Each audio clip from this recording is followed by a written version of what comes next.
Hello and welcome back to the Lady Sows. Well, it's the end of April, so I thought I would give you a quick tour of where I'm at with my allotment and what's going on at the greenhouse at home. So without further ado, let me turn you around. So you can see here I've got loads of alliums that will be coming out soon. This is going to look absolutely amazing once they all come out, and I will show you. I'll do a quick video when they do come out, just so that you can see what they're like. So I got this way. This bed you've seen lots of times. It's got nothing in it.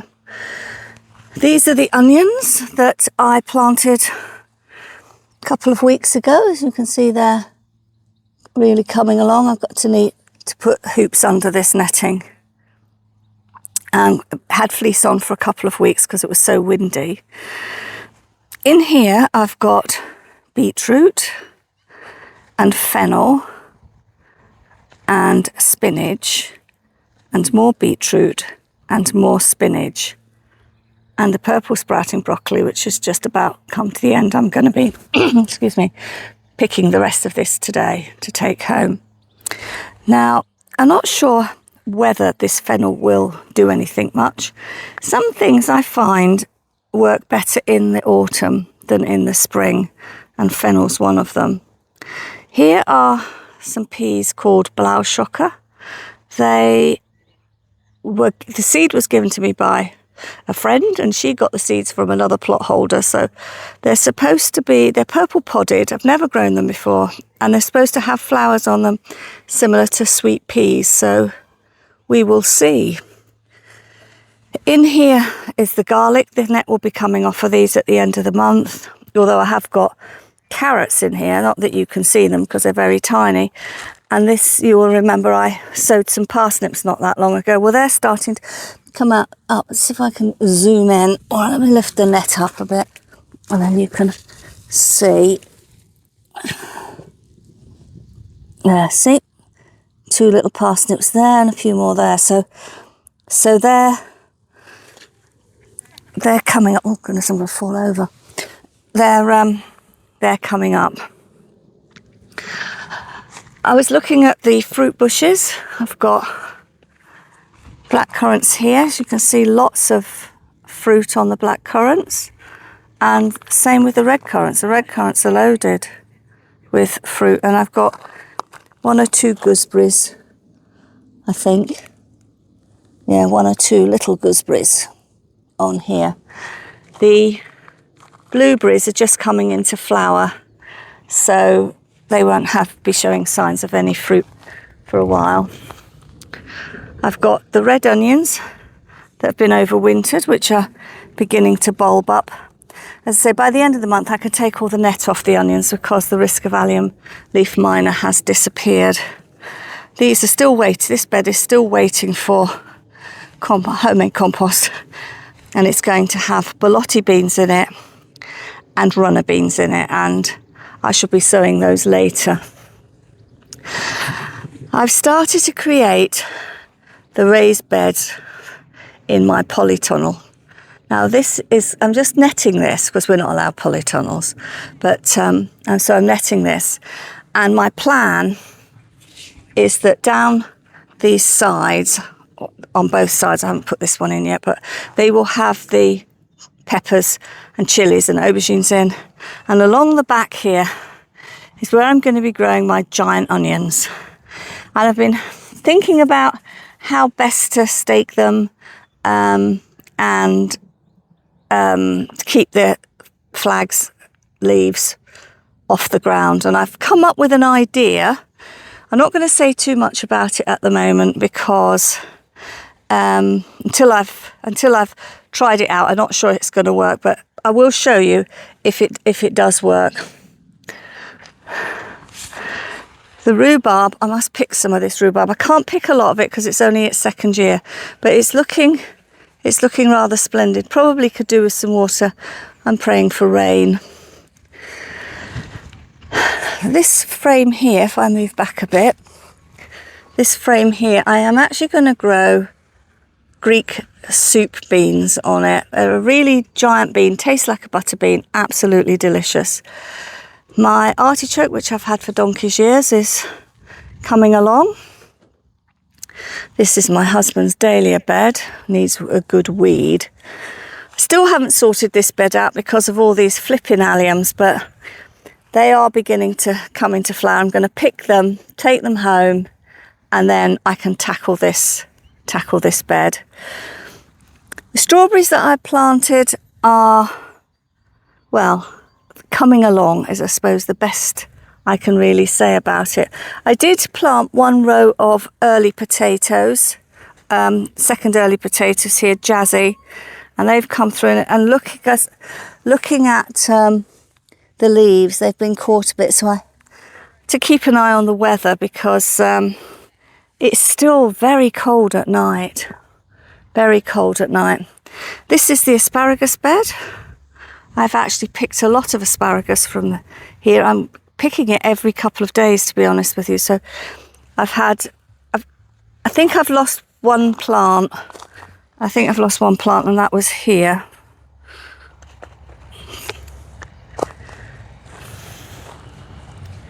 This is my overwintered onion bed, and I am very ashamed of the state it's in. It's full of weed. It definitely needs weeding, but the onions are beginning to bulb up. Behind it, I've got the sun in my eyes. Behind it, I've got some second early potatoes that I planted, and also I've got a lot of volunteers. But this is going to be sweet potatoes. I'm just waiting for the slips to arrive. I've got some turnips here. Now, this is another vegetable that I generally don't sow until the autumn, but I thought I'd give it a go in the spring, but I don't know if I've got any turnips coming along yet. Not showing any signs. I planted some red onions in here at the front. You can't really see them. And then here are celeriac. And this is over them really more than anything else to keep the wind off. It's been very, very windy. And my plan, because it will keep the net on, and my plan is to sow leeks between the rows of the celeriac, because leeks don't take up a lot of space, and they don't, they're for winter, so I've only just sown them. Now this is brassicas, some brassicas. I've got cabbages, radishes, which have been absolutely wonderful. I mean, look at this. Pick one here. Look at that for a radish. Isn't that lovely? And they're not woody, but I do need to pick them. Radishes are lovely roasted. I've also got some cauliflowers and calabrese in here, and these lettuces here, I say lettuce in inverted commas, it's actually chicory, which are planted last autumn. They died off in the winter and then decided to regrow, so I've been picking those as part of salad. The Swiss chard is beginning to come to an end. It's starting to bolt. I'll be able to pick a few leaves, and I'll probably freeze them. More cauliflowers and calabrese. I can't remember what is what until they get a bit bigger. And then I planted some wild rocket, and some lettuces. And I've had a couple of pickings off of these since I planted them. I did put fleece over them to start with. The broad beans are coming along. I've not got many. That's why I'm staking them individually. But that'll be enough for us. And as I say, mainly because the prevailing wind, just having a stake and putting string around like other people do, it doesn't work for me in the same way. Now these peas are a variety called Oscar, a really early pea. I sowed those in the middle of February and they went out in March. And as you can see, they're beginning to come into flower. I'm going to save a lot more seed from these. I've only got this many because I'd run out of seed. And this is a variety of pea called Hurst Green Shaft, which I actually haven't grown for years. but I've grown alderman for the last few years, and I thought I'd give something else a try. They're supposed to grow about 10 peas in a pod, but I know from other YouTubers that people have had problems with getting her screen shaft to germinate this year, and I'm no different, even though we all seem to have bought the peas from different sources. But, well, I have a theory about that. We might all buy it from different sources, but were they all grown from the same source? Anyway, that's the allotment as it's standing at the end of April. Things are coming along. That by the end of May, well, hopefully this will be looking a little fuller. Let me mention this bed here, which has got the brow shocker peas at the end. I'm going to grow Brussels sprouts in this and interplant it with dwarf French beans. Now, I sowed my Brussels, it must have been a rush of blood to the head, because I actually sowed my Brussels sprouts in April, and I don't normally sow them until May, so I'm not actually sure why I did that. But as I said, I'm going to interplant dwarf French beans between the Brussels sprouts, because they're quite slow growing. They're in the ground an awful long time. I grow 2 varieties. I grow Crispus, which is an early variety, which will give you sprouts from sort of autumn through till probably end November, beginning of December. And then I've got a second variety, which is a more hardy variety. And this year I'm growing Trafalgar, which I've not grown before. And they will give you sprouts from about the end of November through to the end of March. So it means that you have a long cropping season of Brussels sprouts, if that's a vegetable that you like, and it's one of my favourites. In fact, there's not many vegetables I don't like. The only thing I don't like is Jerusalem artichokes, and I don't grow them. So, but everything else I do grow. When you're growing your own vegetables, what's the point of growing something you don't like? Anyway, that's it for here, and I'll see you back at the house where my greenhouses are. Start off this section looking at this pepper. Now this pepper I managed to overwinter. As you can see, it's got a little pepper on it. It's in quite a big pot, although it probably could do with being in a bigger one. But it's outside getting a bit of air. So let's have a look at this greenhouse, which is absolutely bursting at the seams. So over here are all the squashes and courgettes and pumpkins that I sowed the other week. They were potted on. They germinated in 3 days, and I potted them on straight away, and they need potting again. They will be potted on twice more before they actually go out into the allotment, because I have to wait till the end of May before they will. So I've sown my French beans. They're in here. Needs a bit of a soil there. I've got flowers over there. I've got zinnias. Now, I know Ali from My Rusty Garden said zinnias don't like being transplanted, but I've never really had much of a problem with transplanting zinnias. So anyway, we'll see how I get on. Up here, I've got some aubergines and melons, and then I've got more peppers here. I've got tomatoes over here. These will all be going outside. That's why they're not very big, because I don't sow them till much later. I've got more peppers and chilies here. I'm inundated with peppers and chilies. Down here I've got some chard and more flowers. Some nemesia. They really they didn't all germinate, the nemesia over in the back there. You can see some rubbish out the window that needs to go in the compost bin. I've potted up the 2 hanging baskets that go up at my front door with the sweet blue sweet peas that are trailing, and these have, for the most part, orange trailing begonias, although there's some red ones. Down here I've got 2 types of sweet corn. This one on the right hand side is Early King, and the other one is called Bicolour, which was a heritage variety. And I think there are some spring onions over there that you can see. A couple of my husband's dahlias. Anyone who's been watching for a while will know that I went to Madeira in January and I showed the Brugmansia, and I put an insert of my own Brugmansia tree.